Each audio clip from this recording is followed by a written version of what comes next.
Your office was contacted by Roy Bigger, a Muncie Press investigative reporter, concerning the loss of OEO funds at our Local Action Incorporated headquarters. This resulted from the theft of several hundred checks in the sum of about $9,000. What action has been taken by your office? What action is contemplated? Well, Jim, I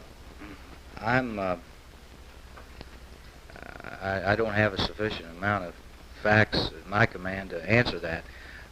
There seems to have been some misunderstanding here. We have another gentleman in our office by the name of Larry Cummings, and Mr. Cummings apparently has been talking to Mr. Bigger, as I get it, and the reason this is why I'm familiar with the situation is that I got a letter addressed the other day to me from Bob Foster, who was an old schoolmate of mine here in town, addressed to me outlining some letters that he apparently had written to some people regarding this situation, and of course that was the first time I'd ever heard anything about it, so I naturally assumed that it was a mistaken identity and so advised him and then transferred it to the proper person. Just to be very frank with you, I've been so busy with electoral college reform that I really don't know to be able to be responsive to that. Is it true that only a senator or representative and the OEO office itself can request an audit? I don't know that to be a fact.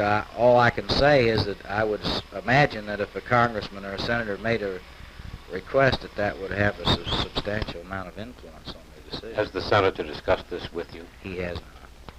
He has not. In fact, he and I have been flying in sort of two different directions. I saw him in Chicago, I guess this weekend, and well, New York Monday, and then he went to Colorado, and I went the other way. So it's been I was just telling Fred, I guess it was out there, this has just been an extremely difficult beginning of the Congress, and we communicate mostly on the phone anymore because you can't even, you just can't, just don't have enough time to do it. This just happens to be one of those things I'm sorry I don't know about. I'm sure if you contact Mr. Cummings, he'd fill you in. I'd like to ask you another question regarding the senator's office.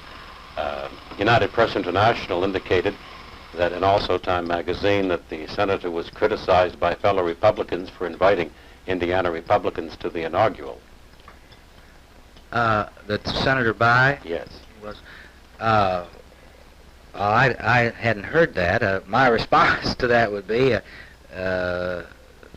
we did send out a letter to people that were coming up there and said, Washington is a time during the inaugural when it's usually cold and is a festive sort of thing, and we're adjacent to where the president gets sworn in, and we always have coffee and things like that, and if you'd like to drop by the office and get warm, you're certainly welcome to it.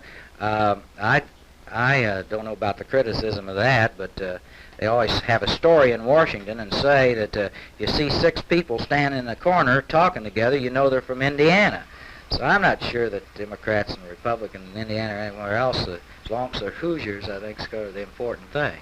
I wouldn't want to address myself further to that as to who's criticizing, but I don't find anything wrong with that. We all live in the same part, and we all try to get along. We all like to keep warm. That's right, Jim. That's right.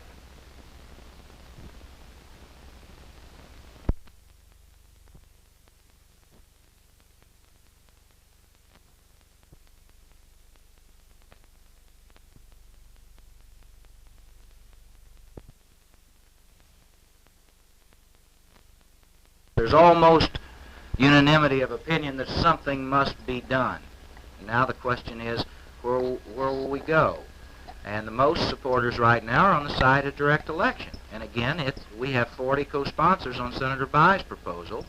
And of course, that's a long way to 67. But I think what is eventually going to happen is that I think, and he said, I feel we're assured of a majority in the Senate. Now the question comes is that whether it's that vehicle or another, at some stage the Senate is going to vote up or down.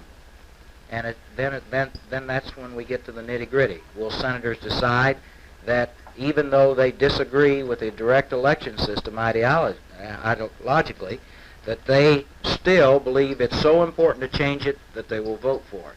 And I'm not sure where that'll go. Of course, the new administration hasn't taken a position on this yet, and that would be an important factor in whatever happens in That's where we can.